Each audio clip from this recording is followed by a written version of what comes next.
Afternoon, EOW family. This is JC from Beyond the Call of Duty, bringing End of Watch Right to Remember. Today, we're going to invite Lieutenant Santos with Lemoore Police Department out of California. We visited them earlier this year and honored Officer Diaz, and they were also the recipient of the honorary bike. Had a few of our followers ask us to invite Lieutenant Santos and Lemoore and ask a few questions that they wanted to know. And so, hi, Lieutenant Santos. How you doing today? JC, I'm doing pretty good, man. It's nice to see you again. How are you? Good. How was your Thanksgiving? It was good. No complaints there. Good food. Right. Gained a couple of pounds. Right. And now we're going right into Christmas. So yeah. Well, I appreciate you coming on board today for our lunch hour with you and Lemoore Police Department.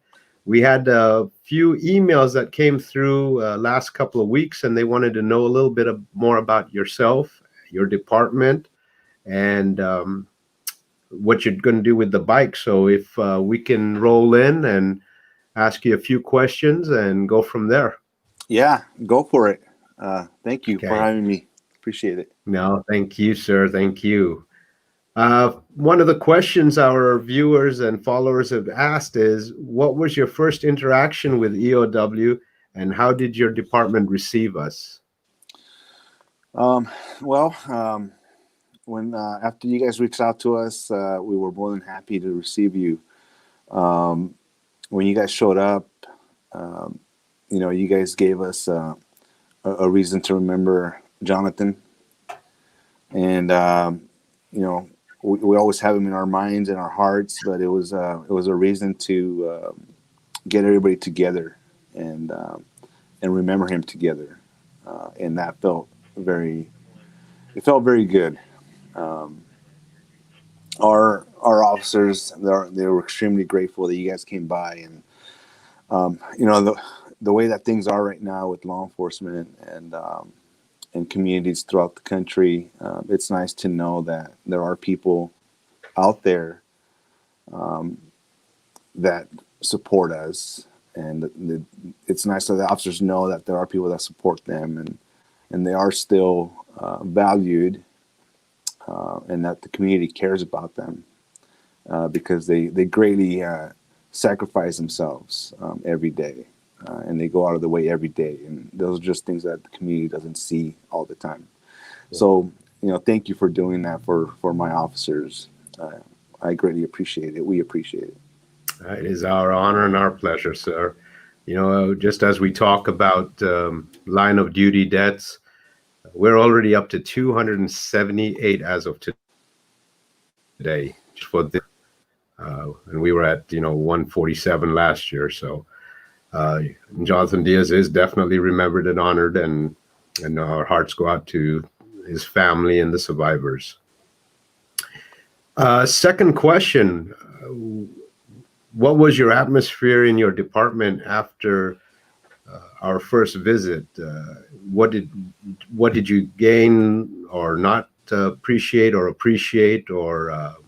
what would you have liked to see different? I don't think that there's anything that I would want you to change. We're a very close-knit department. We're very small. We have maybe 38 sworn, give or take. We have people leave, we have people come, so usually about 38. In a department our size, everybody knows everybody, and we're all very close to each other. After you left, I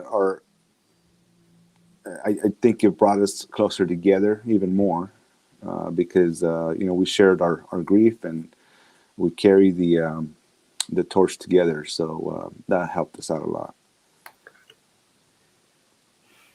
A question from an actual department was, would you like to share anything to other departments that have lost an officer in their department? first and foremost, one officer lost and is one too many. What I would like to share is that you're not alone, and we all feel it.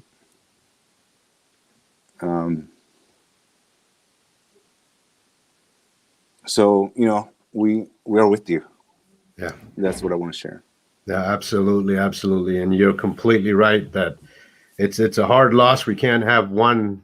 One is too many, and the years and time spent with each officer means more. The brotherhood, sisterhood, the moments of enjoying and sharing thoughts with each other, whether it's personal or work related, and being on the same page. That's a huge loss. And then also family members, where we get to know families, and our own families grow bigger. So totally, our hearts go out to that, and it is a hard loss.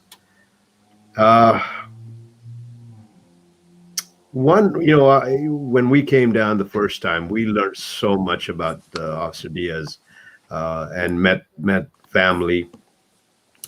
And so and for us as riders, and for End of Watch, throughout our ride, we got to know, and even though we weren't part of your community, we felt family. We felt part of your community after our visit, because we got to meet you personally, your departments, officers from your departments, and then the survivors, and learned so much about Officer Diaz. Can you tell other departments and other followers of how Officer Diaz impacted your community and your department? Officer Diaz was very proactive. He was a hard worker. He definitely made our community safer every day that he was on the beat. That's all he was. He was work. He proved and that he had something to prove, and every day he came in and he spent every minute of that day working. He never slacked off, and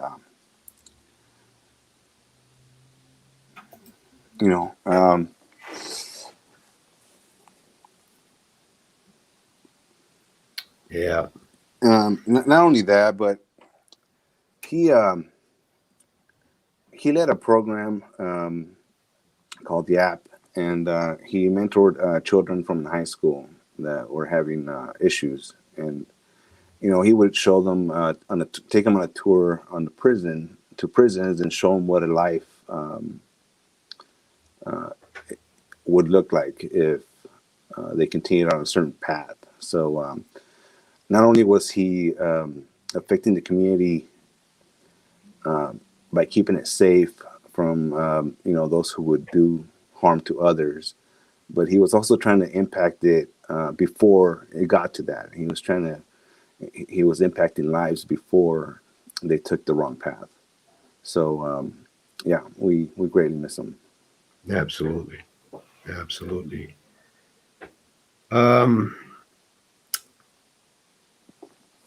Lemoore Police Department received the honorary bike. How's this impacted your department? Well, it's a sense of pride for us. We are trying to get it on the street here relatively soon, and we want to use it. Like I told you before, JC, I don't want to keep that behind glass. I want it out there. I want Diaz out there, and then we feel like he's there. Like I said, it's a sense of pride for all of our officers here, and in addition to that, his family is extremely proud of that motorcycle. They're very grateful that it's here, and they've all taken pictures with it, and they've even expressed wanting to buy it after we got done with the motorcycle. So I feel very confident that we'll be able to make something like that happen for them to be able to hold on to that after we're done with its service. Absolutely. Please remember us. If there's anything we can do to make that happen going forward, we'll be more than happy to step up as well. So we'd love to see that. Thanks, JC. Was there anything that stood out to you about End of Watch, the team, and our mission, of what we're trying to do? One of probably the only thing that I regret is not being able to spend more time with you guys and hang out. What I noticed was that you guys are all very close together. You're all very fond of each other, in that it is immediately noticeable. And, it reminds me of our guys and girls here at the department. And it's like you guys are your own little family there. And it would be a nice thing to hang out with you guys a little more. Unfortunately, the way things were and COVID and all that stuff, it didn't happen. Yeah. But yeah, what I noticed was that each and every one of you is very committed to the cause, truly cares about law enforcement officers, its departments, and officers that have fallen in line of duty, and then survivors as well. So you guys are all a class act. So thank you. Thank you. Well, as I said, we're at 278 this year. Our June 1 kickoff will take place next year. We're going to have a longer journey, a longer visit for departments. As stated, anyone from your department that would like to come with us, including yourself, even for 2, 3, 4 days, please let us know. We would love to have you on with us. It's a little bit easier once we've got, like yourself, that can actually speak on behalf of what we've done this year for next year, and just be able to not only honor the officers, honor the departments, let them know that they are in our thoughts, and the other departments are recognizing the loss. More so, taking care of the survivors. We've got some exciting things that we're going to do this year, and I will reach out to you again next year, but I will reach out to you. We partnered with some outfitters that are opening their camps. So they have a fishing camp, they have just a recreational camp, they have also a hunting camp, and we're going to try and bring survivor children over. Also just bring some survivors over and let them have a extended weekend of R&R with other survivors, and just be able to talk and work through a few things. So I will definitely reach out to you personally on that. We're going to open a second section just for our officers themselves. So maybe there's 2 or 3 officers on your department that are grieving a little bit more and would like to get away for a weekend. We're going to set this up as well for the officers. So please utilize it. Would love to see you again. Love to meet with you all again, and just be part of your family just as much as you're part of our family. So, well, thank you, JC. Say hi to Greg and Holly for me, from Lone Wolf Harley Davidson, Sheila, Mr. Gillette, William. Just their entire crew. Say hi to them for me. It was nice meeting them, and spending the little time we did with them. So, I appreciate that. Any questions for us, Lieutenant? No, I think you've answered my question. I was just wondering, what was going to go on from here on out. I think you said June, right? June 1, we're going to really kick off. Yeah. We've got some really exciting stuff. Lone Wolf, Greg and Holly, they came through again. They're going to donate another bike next year. Wow. They even came through a little bit more. They reached out to Jackal and a couple other people that play at Sturgis, and they want End of Watch to go down there, and Jackal wants to really promote this and become a sponsor. So, oh, that's awesome. Yeah. Hey, I saw that you talked to John Harris. Yeah, Josh. Yeah. Oh, I'm sorry, Josh. Yeah, I apologize. Yeah. Josh Harris, and that he's donating. So I want to thank him for doing that. And if you talk to him, tell him I said hello, and I said thank you for doing what he's doing. Absolutely. And he's going to try, once COVID really settles, he's going to come out actually during the ride and do some drop pops and meet communities and departments. And today was really the first I heard that Jonathan was involved in the GAP program. And that's something that I'll stay in contact with you, because I think it would be really cool on maybe even bringing Josh down there to speak with the students. Okay. And some of those kids, and just give his experiences as well. So yeah, let me know. We'll figure something out. Yeah, absolutely. Well, I know we took up your time. I know you're on a time crunch. You blessed us by being here, and we really, really appreciate that, and thank you. Bless you, bless your department. We did send the paperwork, so make sure Chief got the paperwork on the bike. Okay. It was supposed to have been FedExed over. Any issues on the bike, let us know. We'll handle it and take care of that. But please give a hug to all your members for your department. We love them. Merry Christmas. Have a blessed remaining year, and please be safe out there. Oh, thanks, JC. I appreciate it. And Okay. I always have time for you. So appreciate it. Whenever you need it, call me. Will do. Thanks, Lieutenant. Thanks, sir. Bye.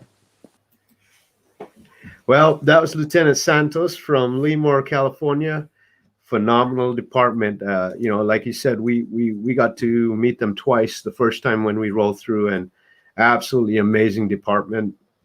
You could see how Officer Jonathan Diaz affected everybody in the department, from the correction side to dispatch to line officers, and he is loved. He is absolutely loved.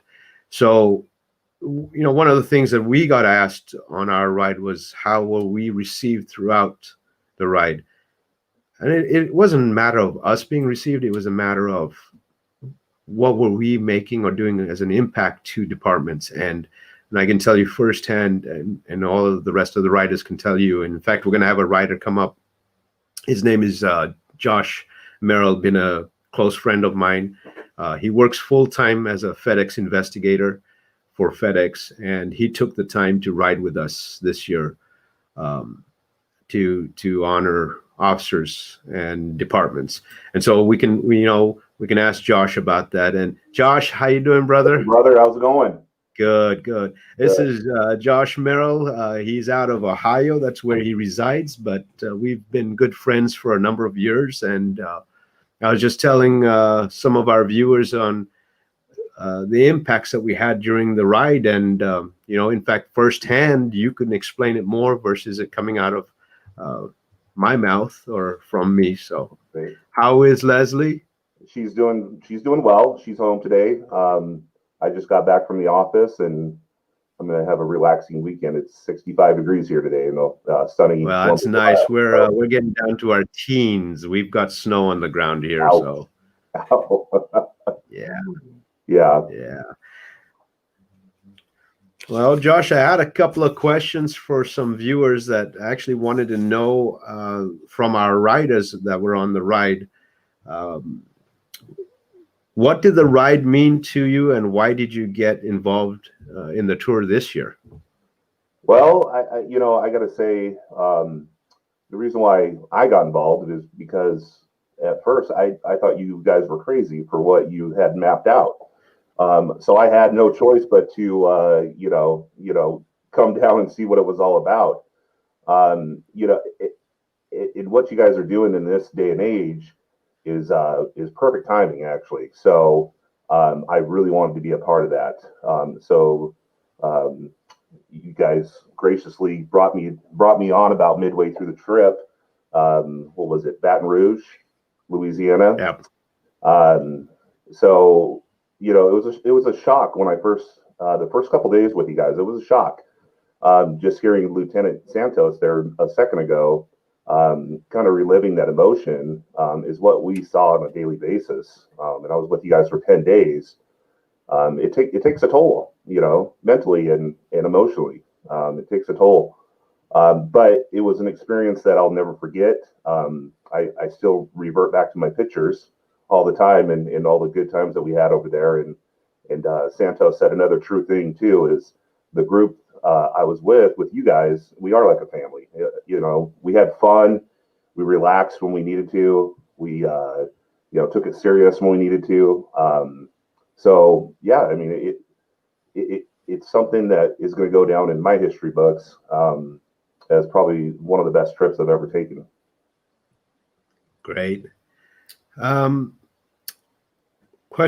question. What is the background and how does a Ride to Remember honor individuals in law enforcement? So, well, it's funny. I was just flipping through Facebook the other day, and some of the areas you guys went through before I jumped on, what was it, Nassau Police Department? yeah, Katie. Yeah, That was Katie, and yep. They just did an online memorial remembrance of their fallen, and I think it's very important to remember these officers and to honor their for what they did for the community. I think this Ride to Remember is exactly what it says. It is a way to remember these officers and honor them, and not just see them as a number. Especially this year, there's too many that have fallen, and what did you say it was 278 as of today. 278, and I think what this Ride to Remember does is it, instead of counting them 278, it gives them a name, it gives them a face for the public to see, and it I think when the general public see that trailer and they see the events on news outlets or social media, I really think it gives them a little bit of pause of how serious each one of the losses are and who it affects. It doesn't just affect their brothers and their sisters and moms and dads and uncles. It affects the whole department. The whole department is their family. So I think it really sheds a lot of light on that, and it's been an honor last year to be a part of it. Got it. What's your favorite memory along the ride that made you realize the impact you were trying to ensure? Oh boy, I've had a lot of good memories on that 10-day trip. I mean, anywhere from one of the earlier departments out of East Baton Rouge, talking with the Cadet Academy, just to see their eyes and give them some words of inspiration, I guess. To being, treated by the locals and the local departments. I think in Mandeville, Louisiana, they had a big barbecue spread for us, and I like to eat, so it was just the hospitality. Another great memory. I remember Auburn Police Department, beautiful, beautiful cemetery. Nice, sunny, warm, hot day, and then the police department was nice enough to roll us through the Auburn campus, college campus, which, I have a son that goes to Ohio State, so I'm big into college football, and it was kind of cool to go see another college stadium, especially Auburn. So, I mean, just anywhere from that, JC, to riding your motorcycle all over Alabama and in Tennessee, and that was great. I mean, I got a kick out of that, and then the camaraderie with just the whole team. I think we bonded pretty well down there, and while I was on the trip, and and I miss all you guys. Yeah, we miss you too, brother. We miss you too. Next year. Yes. Coming up pretty soon. We're already in December.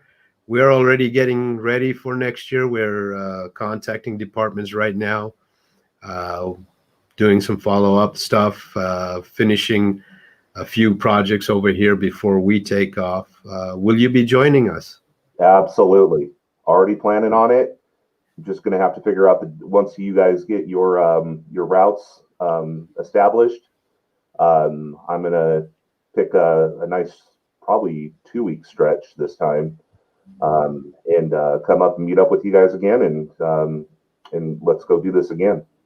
Absolutely. Trying to mentally prepare right now for it. So, Right. with all the, like I said before, all the emotions that, and the families that you meet and see, and the, the officers, and, after a couple of departments in one day, it's, it takes a while to unwind and kind of let that stuff calm down. But yeah, I'm mentally preparing for that, and getting making preparations to definitely meet up with you guys again. One of our viewers had asked if they could get information from a rider,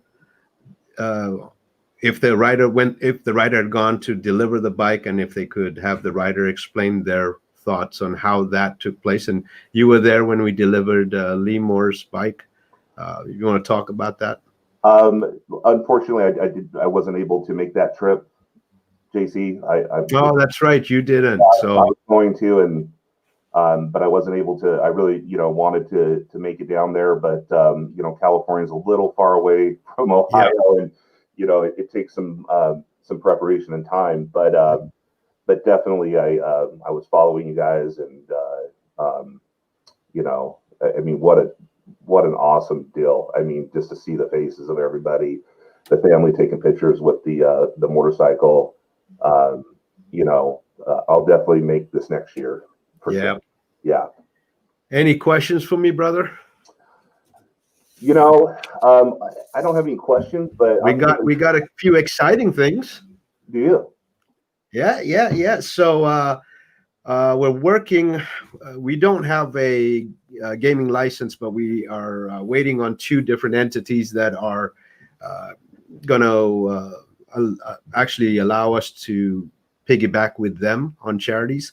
And we have a 1972 Mustang Coupe that's in the final stages of restoration that we are going to raffle off and use that proceed to at least help pay some of the costs on the ride. Oh, nice. Very nice. This year has spent $250,000 on the ride itself, and this year is going to be more. So we just have to come up with that money. We don't want to use funds that we get actually for donations to the cause to pay for the ride, and so we're trying different angles of coming up with some more sponsors, and hopefully we'll get some more sponsors. But we're really watch for that raffle and pass that info out to everyone else. And absolutely. Okay, it's going to be a limited amount of tickets. There's only going to be 2,500 tickets, so the chances are going to be really, really good in getting that. We're still waiting. I believe Lauren Culp reached out, or he's going to reach out and talk to Ted Nugent, and we're going to get a couple of signed guitars to raffle off as well. That'll be cool. Yeah. The other exciting part is Holly and Greg reached out to Jackal and Chris down in Sturgis, and it looks like they're going to allow us to bring the trailer down for a few days and promote what we're doing and try and get some really good sponsorship down there. So just exciting things. That's really exciting, actually. I mean, I know that this last year's trip did cost a lot of money, and I've been working on my end as far as trying to get my company to kick over, and sponsor. But man, trying to deal with a large corporation such as FedEx, with charities, it's there's a lot of steps to go through, and so I filled out the application, and hopefully the board will review it, and we'll see what happens with that end. But I would really like FedEx to jump in and at least sponsor you guys. Yeah. Well, Thanksgiving was good. Yes. Had a few people here. My son brought some friends over from college that didn't want to go all the way home for just a couple of days. So we brought them in, and they stayed here, and we actually had about, 9-10 people, Nice. Nothing over regulation, as far as COVID goes, but Right. But we had a full house, and it was nice. It was nice to cook a big dinner and have everybody enjoy it. So Thanksgiving was awesome, and now we're getting ready for Christmas. Exactly. Well, thank you, brother. I bless you, bless the family. Have a great Christmas. Remember to put out a candle for those that are not with us this year. And remember to say a prayer for them and their families. And you take care of yourself and your family. Absolutely, JC. Got a lot of love for you, brother. And so be blessed. Love you too, man. And tell Sheila we Love you. love her, and all of my buddies and my sisters over there. Tell them I'll be seeing them again this summer. Absolutely, I will. Absolutely. All right, brother. So, EOW family, again, thanks for tuning in and watching us today. We talked with Lieutenant Santos, with Lee Moore. Next week, we'll be talking. I don't know yet what the topic's going to be. Again, I want to remind everyone, if you could please share our page, EOW Ride on Facebook, share our webpage, eowride.org. We are looking for sponsors, so if you know any good sponsors, please send them our way. That's how this can make an impact. If you have questions, please send them to info@eowride.org, and those questions will be answered and forwarded to Lance, and we can talk about them. We did have some information on our webpage on if you would like to be a rider next year, or if you'd like to be a driver next year, or if you'd like to participate with us next year. So please review those and follow whatever they ask you to do, whether it's sending a resume. Somebody will get back to you. This is all a volunteer staff that we have, and we try and do it in between whatever our regular jobs are. Allison McCarter and Jules are really actively reaching out. Allison's been making phone calls to departments for next year's ride, which is a tough thing to do. I did that this year. I'm doing a portion of it, and she's doing a portion of it. And then Jules is getting me information on different associations that I want to reach out to, or we want to reach out to, and let them know what we're doing. So bless you all. Have a fantastic weekend. Please be safe out there. Again, remember us, share us, like us, follow us, and keep the cause going. And want to reach out to Yokes this year. They came back through Yokes Fresh Market out of Spokane. They are going to match the same donation they did this year for next year's ride. So that was our first sponsor coming back to us. Obviously, Josh Harris is sponsoring us as well, but Yokes was the monetary value. So I want to reach out, thank them. If you can send them a quick thank you via Facebook, that would be great. Love you all. Be blessed, and Godspeed to everyone. And put a candle out there for those that are not with us this year during Christmas. Love you all. Bye.